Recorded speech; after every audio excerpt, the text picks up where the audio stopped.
أعوذ بالله من الشيطان الرجيم بسم الله الرحمن الرحيم وعلم آدم الأسماء كلها ثم عرضهم على الملائكة فقال أنبئوني بأسماء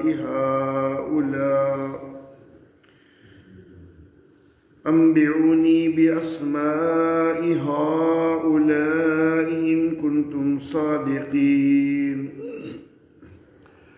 قالوا سبحانك لا علم لنا إلا ما علمتنا إنك أنت العليم الحكيم قال يا آدم أنبئهم بأسمائهم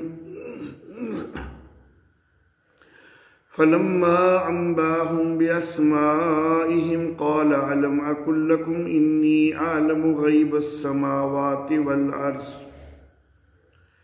وأعلم ما تبدون وما كنتم تكتمون صدق الله مولانا العلي العظيم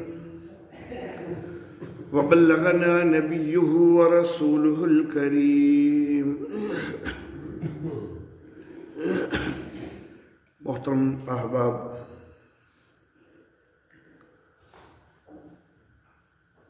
جس وقت اللہ رب العزت نے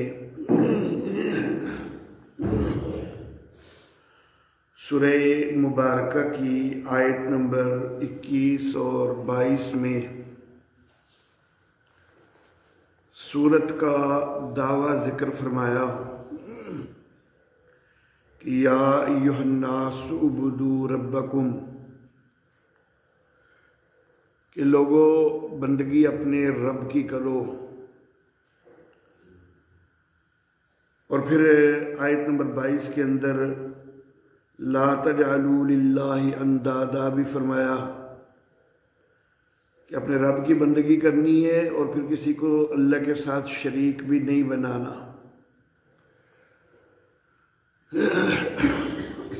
تو یہ دعویٰ جس وقت ذکر ہوا تو یہ مشرکین کے لیے برداشت کرنا مشکل تھا، وہ بڑک اٹھے، اشکالات پیش کرنے لگے، شبہات پیدا کرنے لگے۔ اللہ رب العزت نے 2 سلسلے شروع فرمائے، ایک دلائل کا اور دوسرا شبہات کے ازالہ کا۔ آیت نمبر 21 اور 22 کہ جن 2 آیات میں دعویٰ کا تذکرہ کیا گیا ہے، ان 2 آیات میں بھی کچھ دلائل اللہ رب العزت نے ذکر فرمائے، اور اس کے بعد آیت نمبر 23 سے آیت نمبر 27 تک ان کے 2 شبہات کا جواب دیا، اور پھر آیت نمبر 28 اور 29 کے اندر اپنے دعویٰ کے حوالہ سے اللہ رب العزت نے مزید دلائل ذکر فرمائے۔ آیت نمبر 28 اور 29 کے اندر جو دلائل ذکر ہوئے تو وہ خاص طور پر اس حوالہ سے تھے کہ کلی علم اور کلی اختیار کا مالک اللہ ہی ہے،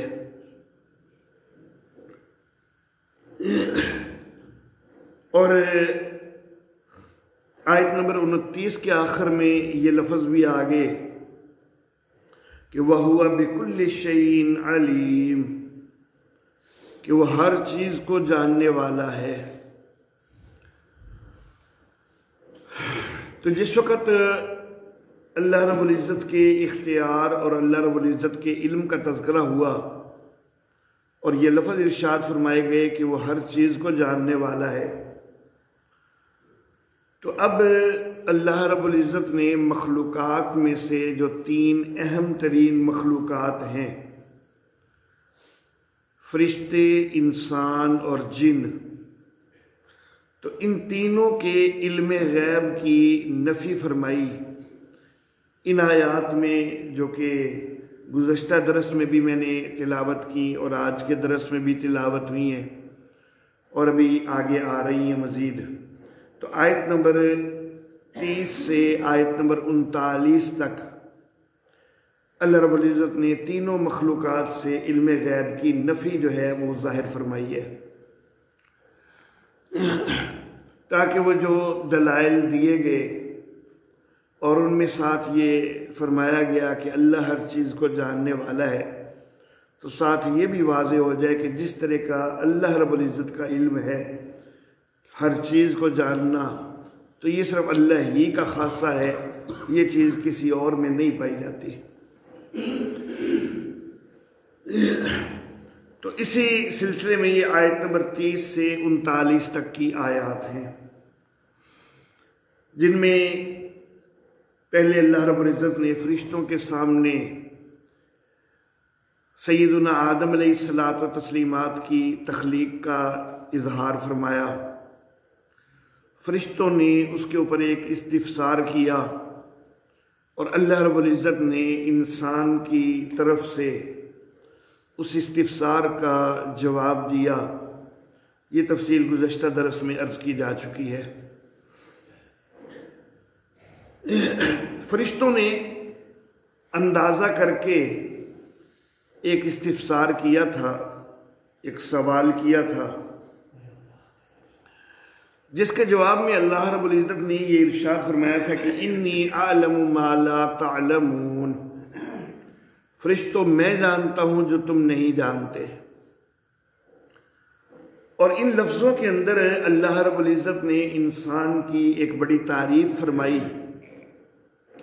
کہ میں نے انسان کو ایسی صلاحیتوں سے نوازنا ہے کہ جن کا فرشتوں تمہیں اندازہ بھی نہیں ہے، تمہیں ان کا علم نہیں ہے، تم اس لیے استفسار کر رہے ہو۔ تمہیں تو صرف ظاہراً یہ اندازہ ہو گیا کچھ قرائن کے ساتھ کہ زمین میں فساد کرے گا، خون بہائے گا، تو ٹھیک ہے یہ کام بھی ہوں گے، لیکن اس کے ساتھ ساتھ اس کے اندر جو صلاحیتیں پیدا میں نے کرنی ہے تو تمہیں ان کا اندازہ نہیں ہے۔ اللہ فرما رہے ہیں اب کہ وَعَلَّمَ آدَمَ الْأَسْمَاءَ كُلَّهَا، حضرت آدم علیہ الصلاۃ و تسلیمات کو تخلیق فرمانے کے بعد اللہ رب العزت نے آدم علیہ السلام کو ساری چیزوں کے نام بتائے، نام سکھا دیے۔ ثُمَّ عَرَضَهُمْ عَلَى الْمَلَائِكَةِ، پھر ان چیزوں کو فرشتوں کے سامنے پیش کیا۔ فقالا، پس اللہ نے فرمایا انبئونی باسماء ہؤلاء ان کنتم صادقین، اگر تم سچے ہو تو مجھے ان چیزوں کے نام بتاؤ۔ قالو، فرشتے کہنے لگے سبحانکا، تو پاک ہے، لا علم لنا الا ما علمتنا، ہمیں تو علم نہیں ہوتا مگر اتنا ہی کہ جتنا تو ہم کو سکھا دے۔ انک انت العلیم الحکیم، بے شک تو ہی جاننے والا ہے، حکمت والا ہے۔ قال، اللہ رب العزت نے فرمایا یا آدم انبئہم باسمائہم، اے آدم ان کو ان چیزوں کے نام بتاؤ۔ فلما انباہم باسمائہم، پس جب آدم علیہ السلام نے ان کو ان چیزوں کے نام بتائے، قالا، تو اللہ نے فرمایا الم اقل لکم انی عالم غیب السماوات والارض، کیا میں نے تمہیں کہا نہیں تھا کہ میں جانتا ہوں آسمانوں اور زمین کی چھپی چیزوں کو، وعالم، اور میں جانتا ہوں ما تبدون، جو تم ظاہر کرتے ہو، وما کنتم تکتمون، اور جو کچھ تم چھپاتے ہو۔ تو اللہ رب العزت نے انسان کو علمی برتری عطا فرمائی اور اس کا یہ ایک عملی اظہار فرمایا جس کا اللہ رب العزت نے ان آیات مبارکہ کے اندر ذکر فرمایا ہے کہ سیدنا آدم علیہ الصلاۃ والتسلیمات کو ساری چیزوں کے نام سکھا دیے گئے اور فرشتوں کو نام نہیں سکھائے گئے تھے۔ پھر وہ چیزیں فرشتوں کے سامنے پیش کر کے ان کے نام پوچھے گئے، فرشتے نام نہیں بتا سکے، حضرت آدم علیہ السلام کو حکم ہوا، انہوں نے نام بتا دیے، تو فرشتوں کے اوپر ایک فضیلت جو ہے اس کا اظہار ہو گیا۔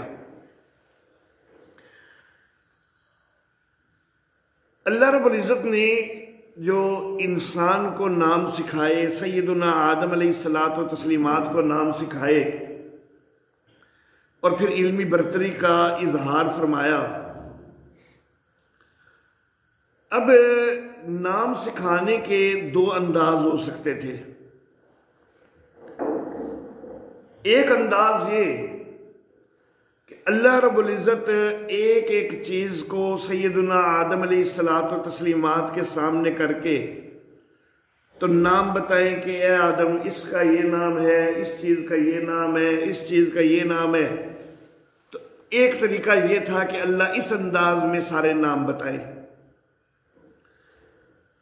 اور دوسرا طریقہ یہ کہ اللہ رب العزت سیدنا آدم علیہ الصلاۃ والتسلیمات کے اندر وہ استعداد پیدا فرما دیں، ایسی صلاحیت پیدا فرما دیں کہ جس استعداد اور صلاحیت کے ساتھ سیدنا آدم علیہ الصلاۃ والتسلیمات نام معلوم کر سکے۔ تو سکھانے کا ایک انداز یہ بھی ہے۔ اللہ اللہ، اگر ہم کہیں نا کہ پہلا انداز اختیار کیا گیا تو اس کے اوپر ایک بہت بڑا اشکال پیدا ہوتا ہے کہ حضرت آدم علیہ السلام کو چیزوں کا ایک ایک کر کے نام بتایا گیا ہو۔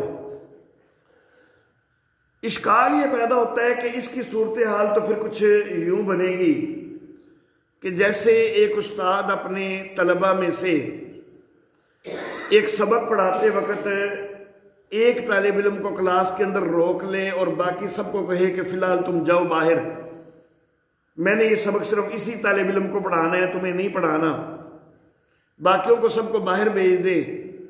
وہ سبق اس ایک طالب علم کو پڑھا کے اس کے بعد جب ٹیسٹ لینے کی باری آئے تو سب کو کہے کہ چلو بھائی سارے ٹیسٹ دو، تو یہ کیفیت جو ہے وہ بن جاتی ہے۔ اور ظاہر بات ہے کہ یہ کیفیت تو ایک عجیب سی کیفیت ہے کہ استاد نے سبق پڑھایا صرف ایک کو ہو اور ٹیسٹ سب سے لینے لگ جائے، تو یہ ایک اشکال پیدا ہوتا ہے۔ اس لیے غالب خیال یہ ہے کہ اللہ رب العزت نے سکھانے کا انداز دوسرا اختیار فرمایا ہے کہ سیدنا آدم علیہ الصلاۃ والتسلیمات کے اندر ایک ایسی علمی استعداد پیدا فرما دی کہ جس کے ذریعے وہ چیزوں کے نام رکھ سکتے تھے، نام بتا سکتے تھے، اور یہ استعداد جو ہے یہ فرشتوں کے اندر موجود نہیں تھی۔ یہ چیز میں دروس کے اندر ذکر کیا کرتا تھا، لیکن میں اس کے ساتھ ساتھ جستجو میں بھی لگا ہوا تھا، ٹو میں لگا ہوا تھا۔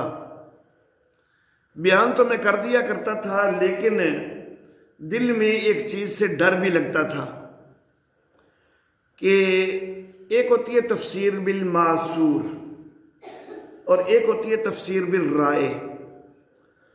تفسیر بالمعصور کا مطلب یہ ہے کہ قرآن حکیم کی تفسیر کرتے ہوئے اپنی رائے کا کوئی اظہار اس میں نہ ہو، صرف قرآن حکیم کی ہی دیگر آیات ہوں، احادیث ہوں، ان کے ذریعے جو تفسیر کی جائے، یا صحابہ کرام رضوان اللہ علیہم اجمعین جو نبی اکرم صلی اللہ علیہ وسلم کے براہ راست شاگرد ہیں، ان کے اقوال ہوں، ایسی تفسیر کو کہا جاتا ہے تفسیر بالمعصور۔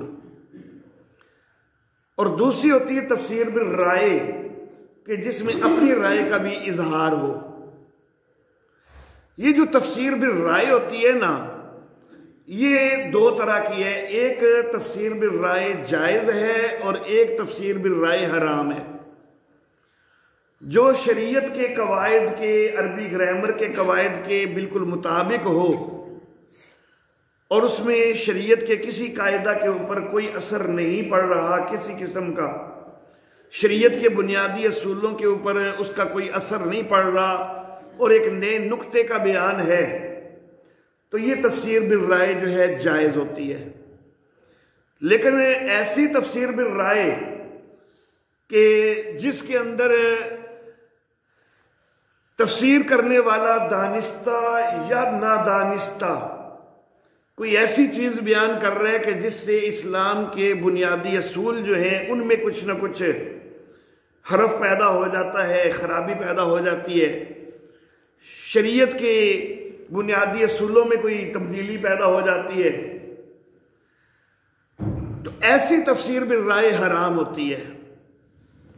تو دل میں ڈر لگتا تھا کہ یہ میں بات کر تو رہا ہوں، لیکن کہیں خدا نخواستہ ایسا نہ ہو، دانستہ تو مجھے محسوس نہیں ہوتا تھا کہ ایسا ہو، میرے خیال میں تو اس سے کوئی اسلامی اصول کسی کے اوپر کوئی زد نہیں پڑ رہی تھی، لیکن ڈر لگتا تھا کہ کہیں یہ تفسیر بالرائے حرام کے زمرے میں نہ آ جائے۔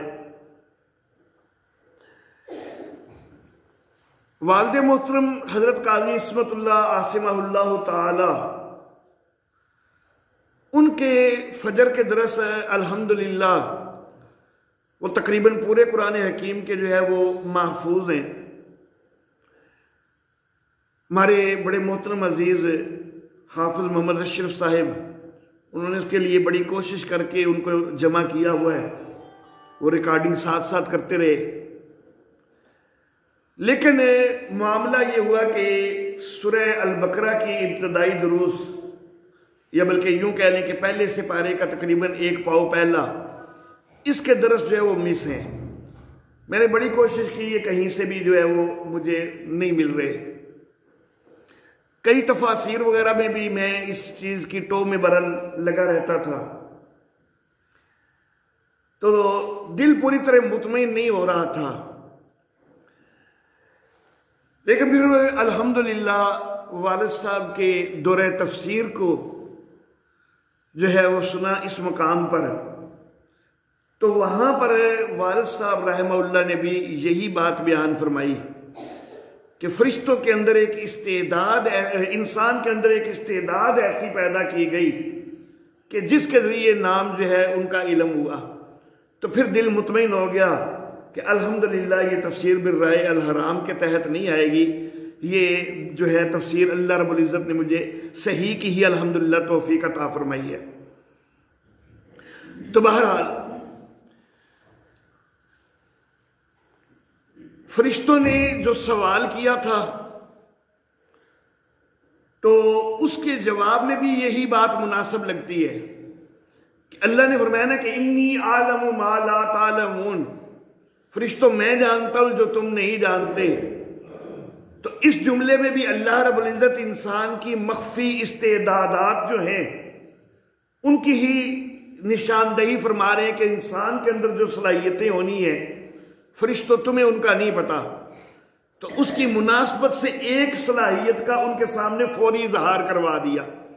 تو یہ پیچھے کے ساتھ مطابقت بھی یہی بنتی ہے کہ باقاعدہ استعداد یہ پیدا کی گئی تھی کہ جس کے ذریعے جو ہے وہ نام معلوم ہو گئے، تو یہ پیچھے سے ربط بھی اس طرح زیادہ بہتر بن جاتا ہے۔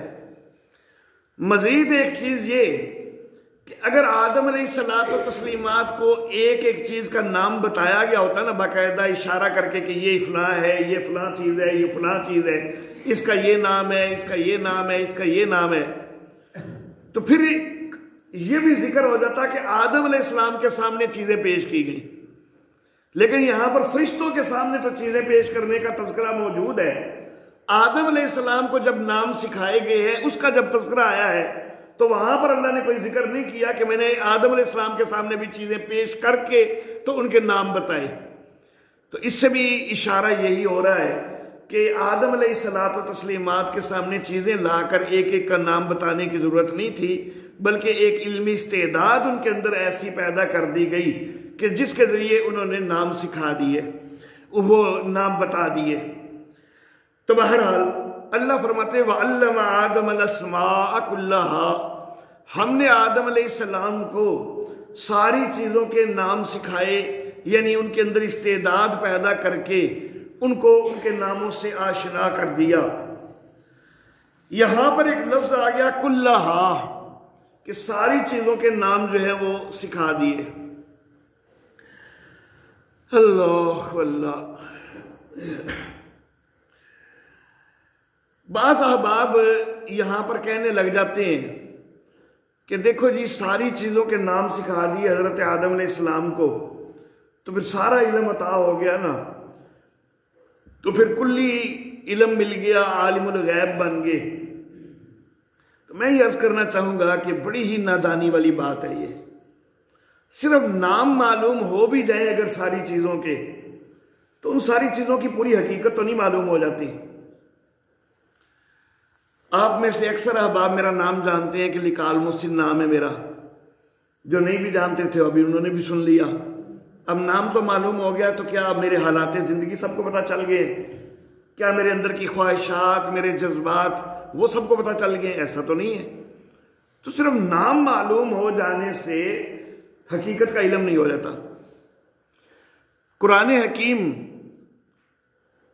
ہم سب اس کا نام جانتے ہیں نا، لیکن کیا پوری کائنات کے اندر کوئی بڑے سے بڑا عالم بھی یہ دعویٰ کر سکتا ہے کہ قرآن حکیم کے اندر جتنے علمی ذخائر ہیں مجھے سب کا پتہ چل گیا ہوا ہے، میں سب کو جانتا ہوں؟ پوری کائنات کے اندر کوئی بڑے سے بڑا عالم بھی یہ دعویٰ نہیں کر سکتا کہ قرآن حکیم کے سارے علمی ذخائر سے میں واقف ہوں۔ تو نام تو معلوم ہے ہمیں قرآن، لیکن اس کے نام معلوم ہونے سے ہمیں قرآن کا پورا علم تو نہیں آ گیا۔ اگر نام معلوم ہونے سے سارا علم آ جاتا ہوتا نا، تو پھر تو بچوں کو جو ہے نا وہ سکولوں وغیرہ میں تو بھیجنے کی ضرورت ہی نہ ہوتی، بس صرف والدین جو ہے وہ نام بتا دیا کرتے اور سارا علم جو ہے نا وہ بچوں کو ہوتا رہتا۔ اللہ اللہ۔ تو یہ نام معلوم ہو بھی جائیں سارے، تو پھر بھی اس سے کلی علم والی بات، یہ تو بالکل نادانی کی بات ہے۔ اور دوسری بات یہ کہ کلہا کا لفظ یہ عموماً محاورے کے طور پر استعمال ہوتا ہے۔ اس کا مطلب ضروری نہیں کہ ہر جگہ پر ہر چیز ہی مراد ہو۔ اللہ اللہ۔ قرآن حکیم میں سیدنا موسیٰ علیہ الصلاۃ والتسلیمات کے حوالہ سے، حافظ نہیں ہوں، آیت مبارکہ تو میرے ذہن میں نہیں آ رہی، لیکن بہرحال مفہوم جو ہے ایک جگہ پر قرآن حکیم کے اندر حضرت موسیٰ علیہ الصلاۃ والتسلیمات کے لیے ہر نشان کا تذکرہ آیا ہے کہ حضرت موسیٰ علیہ السلام جو ہے ان کو سارے نشانات دیے گئے، سارے نشانات انہوں نے سامنے کیے۔ اب کیا جتنے معجزات تھے وہ سارے حضرت موسیٰ کو دے دیے گئے تھے؟ ایسا تو نہیں ہے۔ کیا اللہ رب العزت کے خزانے میں مزید معجزات نہیں تھے؟ جبکہ خود قرآن حکیم میں دوسرے مقام پر حضرت موسیٰ علیہ السلام کے معجزات باقاعدہ ذکر کیا گیا ہے، 9 آیات کہ 9 نشان دیے گئے۔ اب ایک جگہ اللہ سارے نشان کہہ رہے ہیں، دوسری جگہ 9 نشان کہہ رہے ہیں، تو سارے کا مصداق جو ہے وہ صرف 9 ہیں یہاں پر۔ تو یہاں پر بھی پھر حضرت آدم علیہ الصلاۃ والتسلیمات ان کو بھی ساری چیزوں کے نام بتا دیے گئے، تو وہ ساری چیزوں کے نام صرف 9 کے لیے بھی جب قرآن پاک میں دوسرے جگہ پر اطلاق ہو گیا سارے نشانات کا، تو پھر یہاں پر بھی ہو سکتا ہے صرف 9 چیزیں ہی ہوں۔ تو یہ سارے جو لفظ ہے یہ محاورتاً بھی استعمال ہوتا ہے۔ مراد یہ ہوتی ہے کہ جو اس وقت معاملہ چل رہا ہے اس وقت جتنی ضرورت ہے اتنے سارے۔ مثال کے طور پر اللہ اللہ، ہمارے پاس مہمان آتے ہیں، ہم ان کو کھانا پیش کرتے ہیں، کھانا پیش کر کے جب وہ کھا رہے ہیں ہم کہتے ہیں کہ بھائی کسی اور چیز کی ضرورت ہے؟ تو کہتے ہیں نہیں جی سب کچھ موجود ہے۔ اب یہ جو سب کچھ ہے یہ اسی کل کا ہی ترجمہ ہے نا، تو کیا پوری کائنات کی ہر چیز وہاں پر موجود ہوتی ہے؟ ایسا تو نہیں ہوتا، بلکہ مراد ان کی یہی ہوتی ہے کہ بھائی جتنی ضرورت ہے وہ ساری ہے جو وہ موجود ہیں۔ قرآن حکیم میں حضرت موسیٰ علیہ الصلاۃ و تسلیمات کا جو واقعہ جادوگروں کے حوالے سے قرآن حکیم میں ذکر آیا ہے، تو وہاں پر بھی لفظ بکل ساحر کا استعمال ہوا ہے کہ تو کیا ساری کائنات کے جادوگر جو ہے وہ حضرت موسیٰ کے مقابلے میں آگے تھے؟ ایسا تو نہیں ہے، بڑے سارے آگے تھے، جتنے اس موقع کے لیے مناسب تھے، کافی تھے، انہوں نے جتنے جو ہے وہ ڈھونڈ سکے تو اتنے آگے تھے، تو لفظ اللہ نے بکل ساحر کا استعمال کیا ہے۔ تو بہرحال کل کا لفظ لازم نہیں ہوتا کہ یہ ہر چیز کے لیے ہو۔ اللہ اللہ۔ ہدہد ملکہ بلقیس کے متعلق کہتا ہے کہ اوتیت بکل شیء یا اوتیت من کل شیء، من کل شیء۔ تو کیا ملکہ بلقیس کو پوری کائنات کی ہر چیز دے دی گئی تھی؟ حالانکہ وہ تو اس وقت کافرہ ملکہ تھی جس کے متعلق ہدہد یہ ذکر کر رہا ہے، بعد میں مسلمان ہوئی ہے۔ جس وقت کی بات ہدہد کر رہا ہے اس وقت تو وہ کافرہ تھی، تو کیا اللہ نے ایک کافرہ ملکہ کو ساری کائنات کی ہر چیز دے دی تھی؟ تو بہرحال کل کا لفظ جو ہے وہ ہمیشہ ہر چیز کے لیے نہیں ہوتا، یہ محاورتاً زیادہ ساری چیزوں کے لیے، کثرت کے ساتھ چیزیں جب ہوں تو اس کے لیے استعمال ہو جاتا ہے۔ تو اللہ فرماتے ہیں وَعَلَّمَ آدَمَ الْأَسْمَاءَ كُلَّهَا، اور آدم علیہ الصلاۃ و تسلیمات کو ساری چیزوں کے نام سکھائے۔ ثُمَّ عَرَضَهُمْ عَلَى الْمَلَائِكَةِ، پھر ان چیزوں کو فرشتوں کے سامنے پیش کیا۔ فقال، اللہ نے فرمایا انبئونی باسماء ہؤلاء، فرشتوں مجھے ان چیزوں کے نام بتاؤ، ان کنتم صادقین، اگر تم سچے ہو۔ اب یہ فرشتوں کے متعلق بات ہو رہی ہے اور لفظ اللہ نے ان کا استعمال کر دیا ہے کہ اگر تم سچے ہو، اور پھر فرشتے بتا تو سکے کوئی نہ، اللہ کہہ رہے ہیں اگر سچے ہو تو بتاؤ، تو جب وہ نہیں بتا سکے تو پھر کیا وہ جھوٹے ہیں؟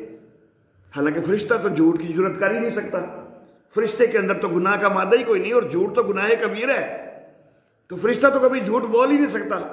اللہ رب العزت فرما رہے ہیں کہ ان کنتم صادقین، اگر سچے ہو تو بتاؤ۔ تو گویا کہ اللہ کے لفظوں سے یوں لگ رہا ہے کہ دوسرا احتمال بھی ہے کہ شاید پھر فرشتے جھوٹ بھی بول سکتے ہیں، حالانکہ فرشتے جھوٹ تو بول ہی نہیں سکتے، ان کے اندر تو گناہ کا مادہ ہی نہیں ہے، جھوٹ کوئی معمولی گناہ بھی نہیں ہے، گناہ کبیرہ ہے۔ یہ ہم نہیں خیال کرتے، ہم جو ہے وہ اپنی بات پہ جھوٹ بولتے ہیں اور اس کو بہت معمولی سمجھ لیتے ہیں، حالانکہ گناہ کبیرہ ہے جھوٹ۔ اللہ اللہ۔ تو یہ جو ان کنتم صادقین ہے نا، اصل میں یہ اس تناظر میں ہے کہ فرشتوں تم نے ایک اندازہ کر کے ایک بات کہی تھی نا، تو گویا کہ تم نے اپنے آپ کو اندازوں کا کہ ماہر سمجھا، تو اگر تم اپنے اندازوں کے ماہر سمجھنے کے دعوے میں سچے ہو نا، تو اب یہ چیزیں سامنے پڑی ہیں، یہاں پر بھی ذرا اندازہ کر کے دکھاؤ نا، ان کے نام بتاؤ۔ تو یہ اس تناظر میں ہے، یہ نہیں ہے کہ فرشتوں کے اندر معاذ اللہ کوئی جھوٹ کا امکان موجود ہے، بلکہ انہوں نے چونکہ ایک اندازہ کیا تھا، تو اللہ رب العزت اس حوالہ سے فرما رہے ہیں کہ اگر اندازے قائم کرنے میں تم اتنے ہی سچے ہو نا، تو اب یہ بھی تو ذرا چیزیں سامنے پڑی ہیں، ان کا بھی متعلق بھی تو اندازے کرو نا۔ اللہ اللہ۔ وہاں پر تو تم نے قرائن موجود تھے تو اندازہ جو کر لیا، تو وہ اس کے اندر مستقبل کی چیزوں کا بھی اندازہ کر لیا کہ فساد پھیلائے گا، خون بہائے گا۔ یہاں صرف نام کا میں پوچھ رہا ہوں، یہاں نام تک کا یہ اندازہ کر دو، حالات کا اندازہ تو بڑی دور کی بات ہے۔ وہاں پر قرائن موجود تھے، تمہیں حالات کا بھی اندازہ ہو گیا، یہاں پر جو ہے میں جب قرائن سامنے نہیں کر رہا، صرف نام ہی بتا دو، نام تک کا بھی اندازہ کوئی نہیں کر سکتے ہو تم، تو تم اتنے اندازوں کے کوئی ماہر نہیں ہو۔ قالو، کہنے لگے، سبحانک لا علم لنا الا ما علمتنا، یا اللہ تو پاک ہے، ہمیں علم نہیں ہوتا مگر جتنا تو ہم کو علم دے دے، جتنا تو ہم کو سکھا دے۔ اب اللہ رب العزت نے جب ان سے نام پوچھے، انہوں نے اپنی لا علمی کا اظہار کیا ہے۔ ایک تو مسئلہ واضح ہو گیا کہ وہ عالم الغیب کوئی نہیں، اور دوسری بات یہ کہ وہ کہہ رہے ہیں کہ ہمیں علم نہیں ہے۔ سوال جو تھا اس کا جواب تو اتنا ہی بنتا تھا کہ لا علم لنا الا ما علمتنا، لیکن فرشتوں نے ایک جملہ پہلے اور بولا ہے کہ سبحانکا، یا اللہ تو پاک ہے۔ حالانکہ اس جملے کا بظاہر تو جواب سے تعلق نہیں بنتا۔ سوال یہ تھا کہ ان کے نام بتاؤ، تو جواب ہو گیا کہ لا علم لنا، یا اللہ ہمیں علم نہیں ہے، الا ما علمتنا، مگر اتنا علم ہوتا ہے جتنا یا اللہ تو بتا دے۔ چلو اس کا تو جواب کے ساتھ تعلق بنتا ہے۔ یہ سبحانکا کا جواب کے ساتھ کیا تعلق بنتا ہے؟ تو سبحانکا کا جواب کے ساتھ یہ تعلق بنتا ہے کہ فرشتے یہ اظہار کر رہے ہیں کہ یا اللہ ہر چیز کو جاننے والا ہونا یہ تیری صفت ہے، اور تو وحدہ لا شریک ہے اپنی ساری صفات میں۔ جب یہ صفت تیری ہے کہ ہر چیز کو جاننے والا تو ہی ہے، تو پھر ہمیں ہر چیز کا علم کوئی نہیں ہو سکتا۔ تو یہ تیری صفت ہے، ہم نے کوئی علم غیب کا کوئی دعویٰ نہیں کیا، ہم عالم الغیب نہیں ہے۔ عالم الغیب ہونا یا اللہ تیری صفت ہے، اور تو اپنی ساری صفات کے اندر پاک ہے، وحدہ لا شریک ہے۔ جس وقت سبحان کا لفظ، پاک کا لفظ اللہ کے لیے بولا جائے تو شریکوں سے پاک مراد ہوتا ہے۔ یا اللہ تو شریکوں سے پاک ہے، یہ تیری صفت ہے کہ تو عالم الغیب ہے، ہم نے تو ایسا کوئی دعویٰ نہیں کیا، ہمیں تو جتنا تو بتائے اتنا علم ہوتا ہے۔ انکا انت العلیم الحکیم، بے شک یا اللہ تو ہی جاننے والا ہے، حکمت والا ہے۔ انکا میں کاف بھی ضمیر ہے، اور آگے انتا کے اندر انتا جو ہے یہ خود ضمیر ہے، تو یہ کاف اور انتا دو ضمیر جس وقت آ جائیں نا تو پھر حسر پیدا ہو جاتا ہے کہ اور کوئی اس طرح علم والا حکمت والا نہیں ہے جس طرح یا اللہ تو علم اور حکمت والا ہے۔ انکا بے شک تو، انتا تو ہی، یہاں پر یہ ہی والا معنی پیدا ہو جاتا ہے جب دو ضمیریں آ جائیں۔ بے شک تو ہی جاننے والا حکمت والا ہے، یعنی جس طرح کا علم اور جس طرح کی حکمت یا اللہ تیرے پاس ہے، اس طرح کا علم اور حکمت کسی اور کے پاس نہیں ہے۔ قال، اللہ نے فرمایا یا آدم، اے آدم، انبئہم باسمائہم، ان کو انبئہم باسمائہم، ان کو ان چیزوں کے نام بتائیے۔ فلما انبأہم، جب نام بتائے باسمائہم ان چیزوں کے، قال، اللہ نے فرمایا الم اقل لکم، کیا میں نے تمہیں کہا نہیں تھا انی عالم غیب السماوات والارض، کہ میں جانتا ہوں آسمانوں اور زمین کے غیب۔ اب چیزوں کے نام تو فرشتوں کے سامنے بتا رہے ہیں آدم علیہ السلام، لیکن اللہ فرما رہے ہیں کہ فرشتوں دیکھ میں نے کہا نہیں تھا کہ میں جانتا ہوں، حالانکہ بظاہر تو یہاں پر حضرت آدم علیہ السلام کا ایک علم سامنے آ رہا ہے نا، جس طرح میں نے شروع میں عرض کیا کہ ان کو ایک علمی استعداد دی گئی تو ان کا علم سامنے آ رہا ہے، لیکن اللہ فرمانے کہ میں جانتا ہوں، تو گویا کہ آدم علیہ الصلوۃ و تسلیمات کو بھی جو علمی صلاحیت دی ہے تو وہ میری دی ہوئی ہے، اصل میں سب کچھ جاننے والا تو میں ہی ہوں۔ انی عالم غیب السماوات والارض، بے شک میں جانتا ہوں چھپی چیزیں آسمانوں کی بھی اور زمین کی بھی۔ وَعَالَمُ مَا تُبْدُونَ وَمَا كُنْتُمْ تَكْتُمُونَ، اور میں جانتا ہوں جو تم ظاہر کرتے ہو اور جو کچھ تم چھپاتے ہو۔ اللہ اللہ، فرشتہ اللہ سے کوئی چیز چھپانے کی جرت کر سکتا ہے؟ یہ کبھی ہو ہی نہیں سکتا کہ فرشتہ اللہ سے کچھ چھپانے کی جرت کرے۔ تو اللہ فرمانے کہ جو تم ظاہر کرتے ہو اور جو تم چھپاتے ہو میں جانتا ہوں۔ اللہ اللہ، مراد یہ ہے کہ فرشتوں، تم نے کہا تھا کہ نحن نسبح بحمدک ونقدس لک، یا اللہ ہم تیری تسبیح کرتے ہیں تیری تحمید کے ساتھ اور تیری تقدیس بیان کرتے ہیں۔ تم نے اپنی اس صلاحیت کا اظہار کیا تھا کہ تم ہر وقت اللہ کی بندگی کرتے ہو، عبادت کرتے ہو، تسبیحات کہتے ہو، تحمیدات کہتے ہو، تقدیسات کہتے ہو۔ یہ تمہاری وہ صلاحیت ہے کہ جس کا تمہیں علم ہے، جس کا تم اظہار بھی کر رہے ہو، لیکن فرشتوں تمہارے اپنے اندر بھی ایسی صلاحیتیں ہیں کہ جو خود ابھی تم بھی نہیں جانتے ہو۔ تم اپنے اندر وہ چیزیں چھپائے بیٹھے ہو جن کا تمہیں بھی علم کوئی نہیں ہے، تو میں تو ان کو بھی جانتا ہوں۔ ابھی انسان کو میں بنا رہا ہوں، جب میں نے اس انسان کو دنیا میں بھیجنا ہے تو میرا پیغام لے کے بھی تم نے جایا کرنا ہے، تمہیں اپنی اس صلاحیت کا بھی کوئی پتہ نہیں ہے کہ تم نے وحی کا ذریعہ بننا ہے۔ تمہارے اندر جو چیزیں چھپی بیٹھی ہیں جن کا خود تمہیں بھی پتہ کوئی نہیں، تم اپنے اندر وہ صلاحیتیں چھپائے بیٹھے ہو۔ میں تو ان چیزوں کو بھی جانتا ہوں۔ انسان دنیا میں آئے گا، تم نے کرامن کاتبین بھی بننا ہے، تم نے ہر چیز انسان کی لکھنی ہے۔ مسند احمد کی ایک روایت کے اندر یہ لفظ آتے ہیں کہ ہر انسان کے ساتھ ایک قرین جنوں میں سے اور ایک قرین انسانوں میں سے، فرشتوں میں سے ہوتا ہے۔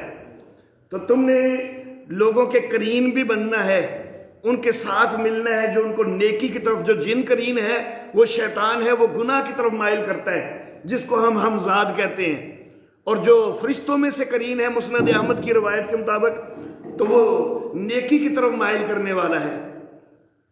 تو تم نے یہ کام بھی کرنا ہے کہ تم نے لوگوں کو نیکی کی طرف مائل کرنا ہے۔ تم نے جس وقت میرے نبی کے صحابہ بدر میں، احد میں لڑ رہے ہوں گے، تم نے جا کر ان کی عملی معاونت بھی کرنی ہے۔